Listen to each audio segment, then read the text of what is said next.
All right, here we are. Hi, everyone. Thanks for coming to the sales clinic. I fucked up, which is why we're running late. So sorry about that. I'm Storm. This is Matt. I run Soba Private Label, and Matt runs the Selling Collective. My boiler is out of boiler pressure. And so I'm like, how do I fix this fucking thing, right? Because I just moved recently. Oh, right. When you said you were heading the boiler, I thought that was like a euphemism for working hard on your stuff. Okay. I was literally underneath the boiler, and you know how they have the different colored valves, right? To repressurize. Mine doesn't have different colors. Yeah. They're all fucking black. Right. Okay. So I'm like, okay, well, which one do I? And so anyway, as I'm faffing about trying to turn out, I'm getting messages from Matt being like, where the fuck are you? So apologies. I'm going to be a little bit all over the place for this session, but I know, Matt, that you had a bunch of stuff that you were keen to chat about. One of the things that I'm keen to chat about is how you keep your pipeline nice and full. So last time we caught up, we were looking at what to do over the summer. The summer, depending on which part of the country you're in, is kind of rapidly coming to a close. People are back in Scotland in the next sort of 10 days or so. But in the rest of the UK, I don't know about Wales. Does Wales still exist? In the rest of the UK, it looks like people are off until the middle of September. So how do you keep that pipeline full once you get back from holiday? You've done all that research and stuff that we talked about last time. Yeah. Thanks, Storm. Hope your boiler gets fixed, by the way. Yeah, me too. Yeah. So pipeline. It's quite a broad topic. I often have conversations with people about issues around pipeline. So one that you hear about is it's not big enough, there's not enough in there. Or they always say it's not big enough, but it's not the size, it's the motion of the ocean. Well, absolutely. So in a previous role of mine, my then MD was very hot on pipeline size. So he was basically encouraging us to fill our pipeline just so it looked nice and big and healthy. Now that's definitely an even worse problem, because then you're setting unrealistic expectations about, wow, we're going to land X amount of pounds or dollars this year. And obviously that gets fed up. When that doesn't happen, shit comes down and we all get a good kicking. So yeah, an accurate pipeline is always more, always better than having a pipeline full of crap. How do you improve your pipeline? Well, it really sort of starts with, and I think we touched on this last week, Storm, about having a very clear strategy. And part of that strategy is having a very clear and well-defined ideal customer profile. So when I see a lot of problems around pipeline, around leads, unqualified leads or weak leads, you can bet your bottom dollar that a lot of that is to do with a really weak and badly defined ICP. If you have a badly defined ICP, then everything from that point on is going to be very vague and very loose, which means you're going to be targeting leads that you don't want to target, which means you're going to have conversations with people you perhaps don't want to target. And then as salespeople, I think I use this term as well, hopium. We want to be optimistic. We want to sell everything. We want to fill our pipeline. So if we've got leads that perhaps aren't as strong as they should be, or objectively they should be, we will still try and find an opportunity in that space if we can.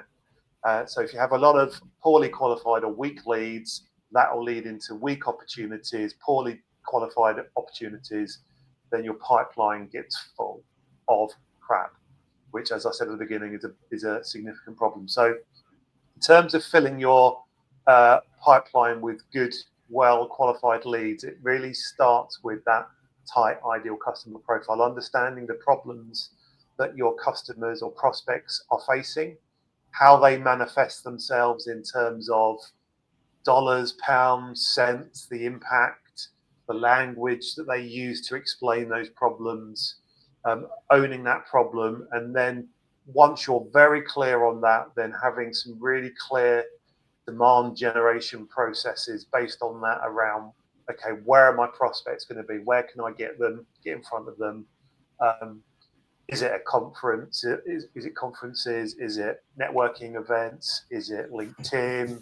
increasingly Instagram. You'll know more about this than I will, Storm. Oh, I am not cool, Matt. You are the cool one in this conversation. I find that very hard to believe, but a lot of people I'm speaking to, particularly those that are younger than me, and yes, some of them are younger than me, Instagram is somewhere that they're increasingly seeing traction. So yeah, what channels, how do we get in front of them, and then the messaging we need to reach out to them, and then what's the cadence of reaching out to them. On average, it's between, I think it's between 6 and 8 on average touch points you need to make to turn a cold engagement into a warm engagement. So what you want to do is, you don't want to be saying, speak to me 8 times on LinkedIn. You want to have a plan around day 1, LinkedIn connection request, for example. Day 3, follow up with a voicemail or an email. Day 5, follow up with a LinkedIn message, etc. Building out this cadence and building this engine that you can just repeat. Tweak it if it's not working. In your plan, you should have checkpoints to say, right, we've been doing this for 30 days, 60 days, whatever. This is not quite working. Let's go back. Let's tweak the formula and let's go again, and let's hammer that engine. And if you're doing all those things right, obviously there are some things that you can't control as a salesperson in terms of maybe territory, in terms of product, in terms of marketing. But your good sales leaders should be having those conversations across those different functions to feed that back into the business to say, look, hey, marketing team, this isn't working. Let's have a rethink, etc. But as a salesperson, having that plan, having that cadence, having that engine, and just really ramping it up and hammering away at that. If you're doing all those things, then your pipeline should fill with good quality conversations, which lead to good quality opportunities. Another issue that I see with pipeline is around long sales cycles. So, and I've seen this myself many a time. I'm sure you do. We all do. Have a great conversation with somebody, put that as an opportunity into your pipeline, and then it gets stuck. It doesn't really move. It doesn't move as quickly as you'd like. You're forever chasing up, and it doesn't seem to be going anywhere. And I can remember having a pipeline full of these sorts of opportunities. That goes back to the initial conversations when you're opening up that opportunity around having the right conversations. If you haven't uncovered a problem that is big enough or is impactful enough, if you think about any business, right, your business, my business, we will have a budget to do things. And there's a million things we want to do, fixing problems, going after new opportunities, etc. We all have a fixed budget. And if that particular problem is not high enough on our list of priorities, we won't invest the money in it. So as a good salesperson, you need to be able to push that problem higher up the list of priorities so that it does grab attention, so that person's invested in it, so they will help you navigate the organization. Once you start building in that urgency, not only will you see those sales cycles shorten, because you've explained to them, right, this is your problem now, but if you don't fix it over time, it's going to grow. So there's a real urgency to fix it as soon as possible. But you'll also avoid or minimize the chance of late stage pricing objections. And again, we've all had those. Goes to procurement, goes to a decision maker that perhaps you haven't engaged with and spoken to. And they're like, well, we don't have the budget for that, or this is too expensive. Happy to look into it, but you need to get the price down. Or procurement are hammering you to get the price down. If you've done all that really good qualification, you've clearly showed that you've got a problem worth X, and we're going to charge you Y to solve that problem. If you've done that up front and you continue doing that through the sales cycle, then you miss those late stage objections. One thing I want to go back to that you mentioned there is around making sure you're talking to the right people. Saw an interesting clip the other day of God's favorite marketer, Rory Sutherland, talking about the fact that you can buy toasters that are made out of glass.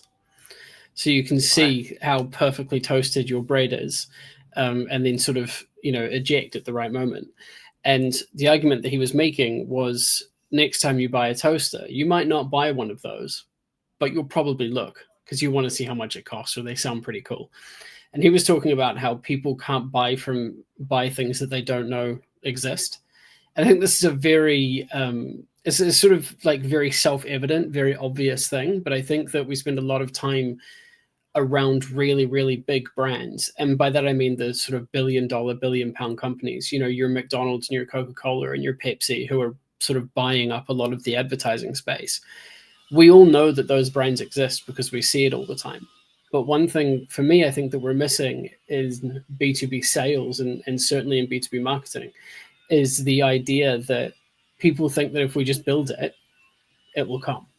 And I mean, that's not true, right?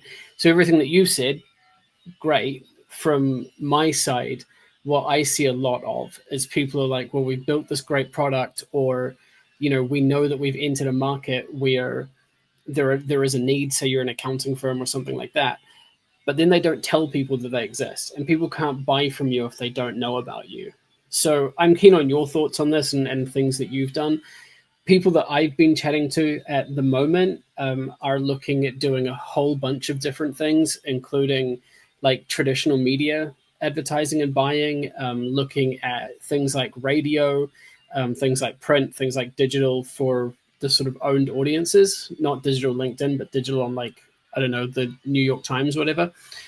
One thing I think is really interesting is that we've ended up in a situation where I think people think posting on LinkedIn is kind of good enough advertising. But we all know that impressions are down, reach is all over the place. You can't depend on that. So from your perspective as a salesperson, like, what do you think about and how do you feel about that idea of you can't buy something you don't know exists, and building it up so that people actually know it exists before you do the outreach or while you're doing the outreach? Yes, that's a really good point. So, I mean, if you think about your own experience, if I was to say to you, Storm, well, I saw this brilliant toaster on a TV show the other day, it had glass panels, the first thing you would do is Google that, search on the web, try and find something that confirms what I've just said about how brilliant this is, even though it might be a novelty, right? So if you think in the B2B space where I sort of focus on, it's exactly the same. Buyers do have a lot more information these days. So, you know, if you look back 10, 20 years, the salesperson had a lot more power and control because we controlled a lot of the information that we gave to people. But nowadays, if I was to reach out to somebody and that message resonated with that individual, be it voicemail, LinkedIn, email, whatever it might be, even at a networking event or a conference, if that resonated, the first thing they're going to do is go onto your website or search for you. So having something that again reinforces that message, talks about the value that you bring, talks around the problem that you're trying to solve is really important. I've seen lots of websites, and I appreciate I'm speaking very much B2B here, not toasters, but I've seen lots of websites of businesses that were playing in spaces that we were playing in many years ago. And I used to compare our site to theirs, and theirs was, and I can think of one particular example, I won't name names, but you shouldn't name names. Name names. No, I might get in trouble, so I'd better not. That's a risk I'm willing to take.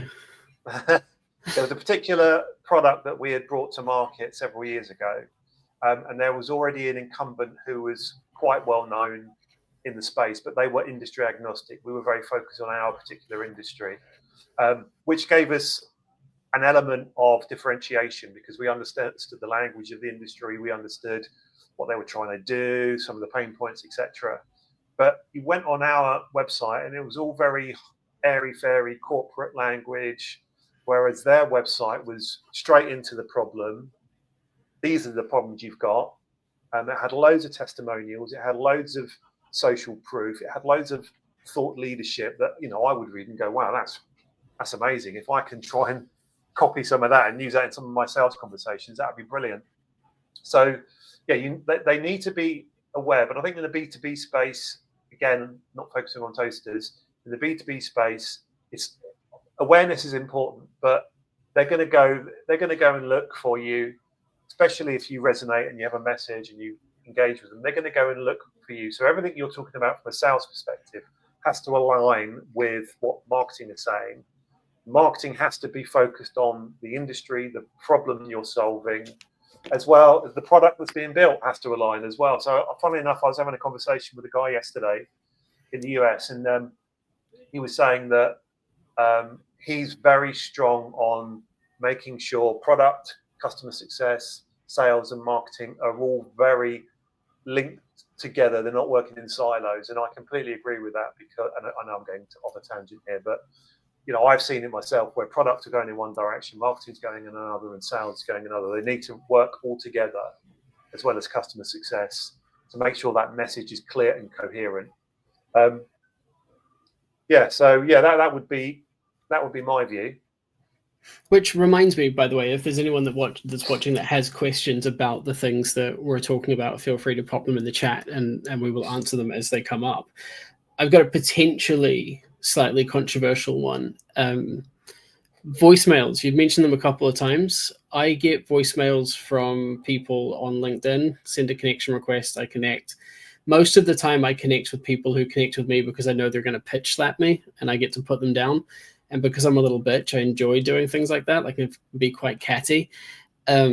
My favorite one recently was a guy offering me TikTok services. And I just wrote back and was like, why would I need that? You clearly don't understand what we do. And he wrote back and was like, because everyone's on TikTok. And I was like, okay, you fucking idiot. Hopefully he's not watching this live stream. But the thing about voicemails, if someone sends me a voice note on LinkedIn, I don't listen to it. I delete it, because there's a time and a place for voice notes, and that's people that I have personal relationships with. We send each other voice notes on Signal. But if a stranger is dropping into my DMs with a voice note, for me, it's like, well, LinkedIn doesn't have an auto transcribe option. So what you're asking me to do is you're either asking me to put headphones on, you're asking me to stop my music, you're asking me to kind of break the flow of what I'm doing, but also you're asking me to trust you. And I don't think that we've earned that trust yet. And I know that there are salespeople out there who absolutely fucking love the voicemail thing, right? Like, and this is why I'm excited for you to disagree with me on this. But I always feel like it's a really invasive way to start a conversation with someone you don't know. By just assuming, one, that they want to hear what you've got to say, but also, two, that, what you're saying to me.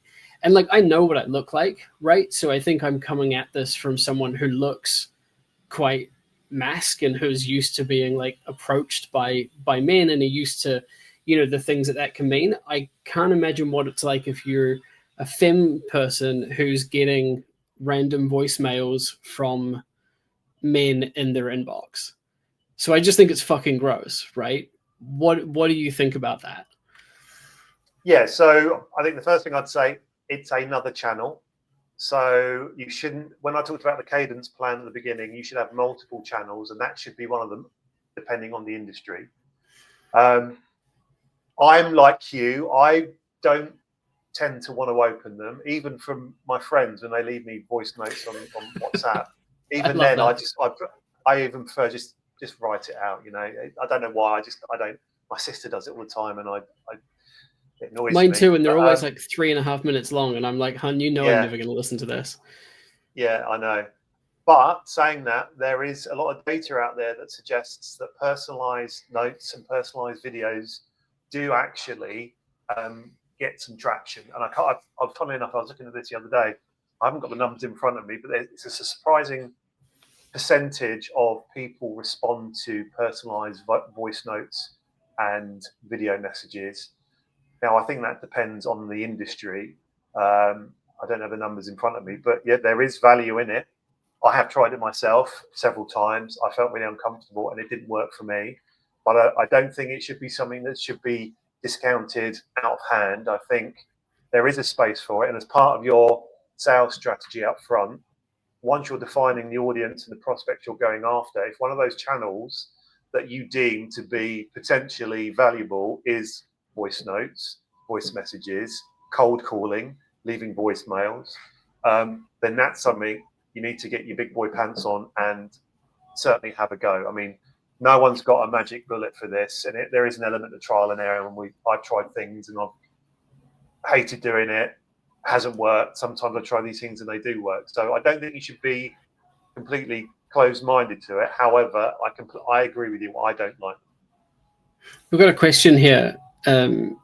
how are you using Gen AI and other similar tools to optimize the outreach process and building pipeline? I can take this one first and say that I don't. Fuck AI. I've realized that it's quite a cool research tool. I'm shit with numbers, so using it as like a super calculator has been really cool for me. We are working on a report at the moment that looks at the most commonly used words in B2B services headlines on websites. And I don't think it's a spoiler to say that the most commonly used 2-word phrase is business solutions. And we've done a sample size of across the UK. So England, Scotland, and Wales, 150 odd companies randomly picked in this sample size, and that's what's come up. Excitedly, that's debuting in the Herald sometime in the next sort of 4 to 6 weeks, but the Scottish Herald, that is. But I'm not using AI because AI is not as clever as I am. It's not as funny as I am. I don't know if you have a different feeling on that, Matt. Yeah, so I use it extensively for a number of things. One is I copy all my transcripts, I whack them into AI, and I ask it to pick out things I'm doing well and things I'm not doing well. So every sales conversation, there are things that I know I should be doing, and sometimes I do them well, sometimes I don't do them well. So if that's framing the conversation, asking insightful questions, follow-ups, probing, etc. So that's one thing I do. I use it mostly for grunt work. So, there's a lot of, you can do deep research where I say, right, go and find me 10 tech businesses that match my ICP, that are based in this region, that have shown some buying signals that are relevant to me. So, for example, leadership churn within the sales team, or financial reports have indicated something along sales aren't great, or revenue is not great, that fits my tight ICP.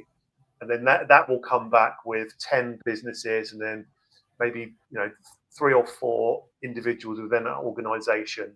Now, it's never 100%, but that's a really good way of starting to build up some customers and some lead lists that you can then go after. So yeah, I use it extensively. It is cleverer than me.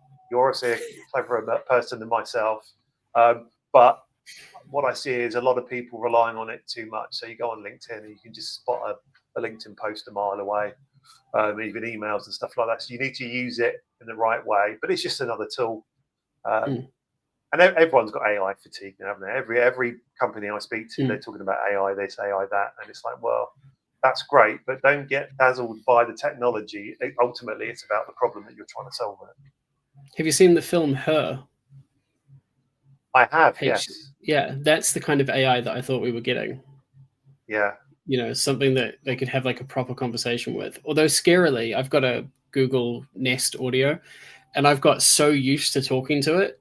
This is how much of a dweeb I am, that sometimes I start saying to things that aren't Google to like do the thing themselves.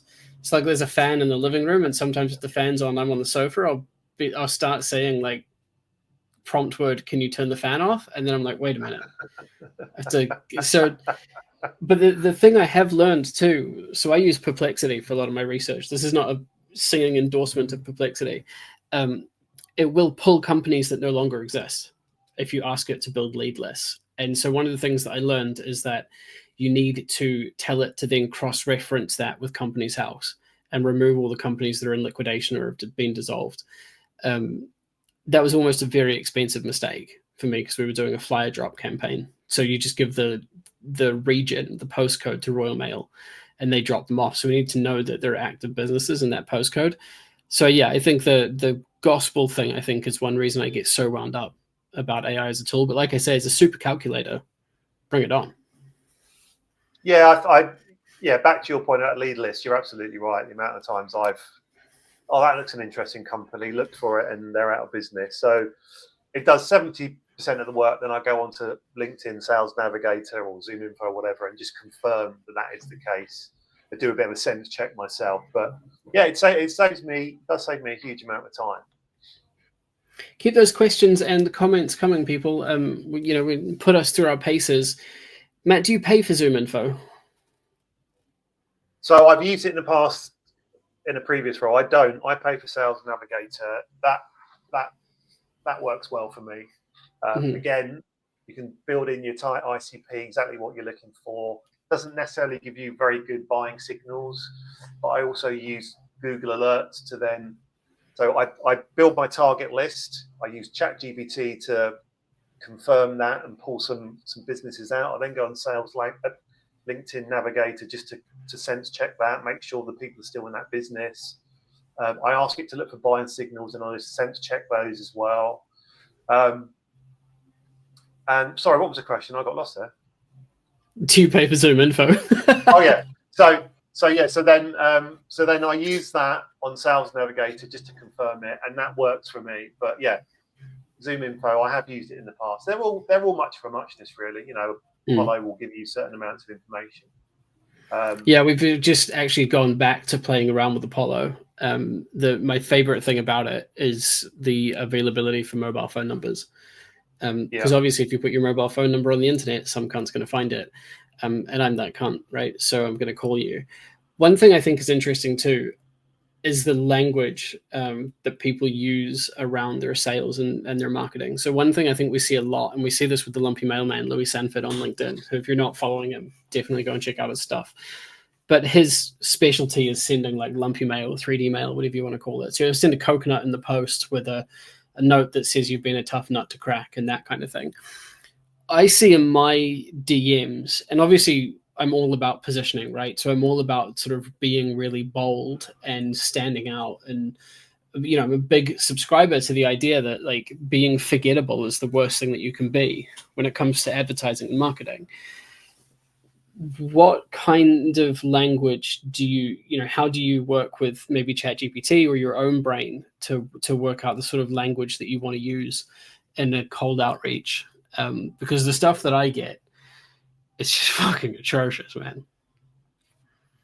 Yeah, so yeah, interesting. So if you'd asked me a year ago, the language I used would have been very corporate because that is where I played for 20 years. I've completely pivoted now to being completely honest and genuine. The language that I'm using, how I reach out to people, but generally when I reach out to people, I lead with the problem. I say, paraphrasing, "Hi, Joe Blogs, this is a problem. This is how it manifests itself. Do you want to have a conversation? I can help you solve it." That's the language I use. I don't use fancy language. When I use ChatGPT, it's always got a bit of an American influence in there. There's always lots of M dashes and whatever. So I might take the structure of it, but generally I do that myself. Yeah, I just use my own language. I used to use all the corporate bullshit, and I don't anymore. I'm just very honest, and I think people relate to that. You know, they don't want to speak to Mr. Corporate Joe Blogs. They want to speak to somebody who's real, who's honest, who's made mistakes, who they can learn from. You know, one of the things I've always been honest about, the mistakes I've made over my career. Yeah. I'm not perfect. You know, it's about being humble and saying, yeah, well, I did that once and this is what the outcome was. So don't do that under any circumstances. Which is interesting, you know, talking about the mistakes and stuff, because, and this isn't strictly sales, but I think more of an advertising marketing thing. But I think that's why this works so well, right? Because we get to cover both sides of the coin. I do some posts occasionally tearing down ads that I see out in the wild. Personally, I saw that one about Sky Sports. Yeah, Sky are. Yeah. Every time I post of mine does well, I regret it, by the way, because it makes sense to me. Brigade always jumps on at some point, and I'm like, this isn't fun anymore. Which was, I was one of those, I think, wasn't I? You said the ad was a mess. We can still be friends. Yeah. Okay. But the point was more like when you start to do those kinds of things and people start to take notice. And do you have any thoughts or experience on how you can start converting those people into maybe people that might want to have a conversation with you? So I've got, say, 40 comments on that post. None of those people like me. That's fine. But if I wanted to hit them up, what would you recommend me saying? Hey, thanks for commenting on my post. I think you're an idiot, but you've got cash and I want your money. No, I would strongly suggest you don't go down that route. Ultimately, you really want to start a conversation. So maybe take that offline and say something along the lines of, I loved your comment about X, Y, Z, keen to get your view on ABC. Really, you're just trying to have a conversation like you would do if you're in a conference or whatever. You wouldn't go, right, this is what I want to sell to you. You'd have a conversation for 5 minutes. You build up some trust, some credibility. That's what I do on LinkedIn. Years ago, I made the mistake of, hey, do you want to buy this sort of thing? And that doesn't work. Reach out to those people. And out of those, say you got 50 comments, 20 comments, the post that you made about Sky, that I think a lot of people resonated with that because it was about football. It was about Sky that a lot of people are quite hot on at the moment. We love our football and Sky is very expensive. So I think you got a lot of responses for that. So maybe there won't be a huge number of those who want to be engaged. But I would look at the people who made the comments, see what their roles are, see what they're doing, try and hit them up for a conversation. And then once you've had a good conversation, you've had a few exchanges, offer to meet up for a virtual coffee and say, would you want to have a conversation like that? I often say to people, look, if you want to jump on a call for 20 minutes, we can bounce some ideas around about sales, no obligation, no sell. If you want to, great. If you don't want to, also great. And I get a lot of conversations out of that. And again, not expecting it to lead to a sale necessarily, but I'm very much of the opinion, if I do good things will come back to me. So that's my recommended approach. If those people come back to you and they say, no, actually, I don't want to have a call with you, does that die a death then? Or will you follow up with them in a week and be like, hey, just wanted to see, like, how's your father? Have you adopted a dog yet? Like, how do you keep that conversation going? I would typically say, thank you, that's fine. Maybe try and tease in a bit of value in that final message or the breakup message to say, that's fine. Clearly, you don't want to talk about some value or a problem. And I would leave it, unless maybe in the B2B world, if you've got some named target businesses you're going after, and why you're going after those businesses, you shouldn't really maybe not take no for an answer, but you should make a point of going back to that person. But in the world I'm in now, where it's a bit more higher volume, I'm not going to pester people. I'm not going to spend too much time trying to change their mind. If I've talked about value and they're not interested, then I would just put them to one side and move on. Mm-hmm. Are you a subscriber to the Uncensored CMO podcast? I'm not, no. You're not. So check it out. It's by John Evans, Jon Evans, no tricky spelling, who works at System 1, and he interviews a bunch of important, interesting marketing people. But his latest episode is with the CEO of Jaguar. Now, they very famously, rebranded, and the world was aflutter. But what were your thoughts on that? Oh, I loved it. I thought it was so cool. See, I imagine we'd come from very different ends of the spectrum here. Yeah. I think the cars look great. I know they're only concepts, but I think they look awesome. The thing that really wound me up about it was when those articles came out being like, ever since they rebranded, they've not sold any cars, like sales have dropped 97%. And it's like, well, yeah, because they actually stopped selling cars. Like that was the plan. So there's been a lot of misinformation around that I don't think was great. Copy nothing or whatever, I think is a slightly lazy tagline, but I can imagine that being, those cars for me, and I'm not a car person, right? Like my dream car is a Mini, but those are very aspirational. And I think for me as a non-car person to see a car and think, yeah, that's aspirational level ownership, means that they've probably hit the right notes for some people. But they talk about in the interview being low volume, high value, and the importance of being polarizing. Now, that's quite similar to what we do at Soba, right? We want to polarize. Well, I very famously only want to work on a few accounts every year. Where do you come from that angle? Like you and I have very different brands. Mine's much more kind of in your face. I mean, look at me, right? We're kind of grateful that I pulled on a Pepsi t-shirt for this call. You've got the button up on and everything. So where do you sort of sit on the arguments about whether you should be polarizing? Yeah, depends on the industry. I think to grab attention, those sorts of techniques are very important. But ultimately, in the space that I play in, and with the sort of customers that I work with and I'm looking to work with, I would be a bit reluctant to go down that route, because ultimately the clients I'm working for and myself and the clients I'm looking to work for, they have a problem, or they might have a problem, and I'm looking to solve it, and they're looking to solve that problem for their customers. Maybe in their world it makes sense to be polarizing. It doesn't make sense for me, because I think maybe more discriminating is the word for me, is being a bit more open and honest about who I want to work with, and who I don't want to work with, which is slightly different to polarizing, I think. It is, so that if somebody goes onto my website or LinkedIn page, they immediately know Matt's probably not the right person. But yeah, I couldn't see how, and I've never used that technique. But I suppose in the world that you operate in, it would be very beneficial to help your brand stand out. I suppose if you think about Jaguar cars, there's only going to be a small percentage of people who are ever going to want to buy one or afford to buy one. So polarizing and getting these conversations going, which has happened. I can't remember any other Jaguar advert I've ever seen until the ones that, was it last year or the year before they came out. And then I saw Donald Trump was mentioning it the other day about Jaguar, talking about the new ad campaign. So has that worked? I mean, you're in a better position than me to say that maybe that has worked from a marketing perspective. I'm excited to see what the price point is on those cars. I think that's going to be the real make or break thing.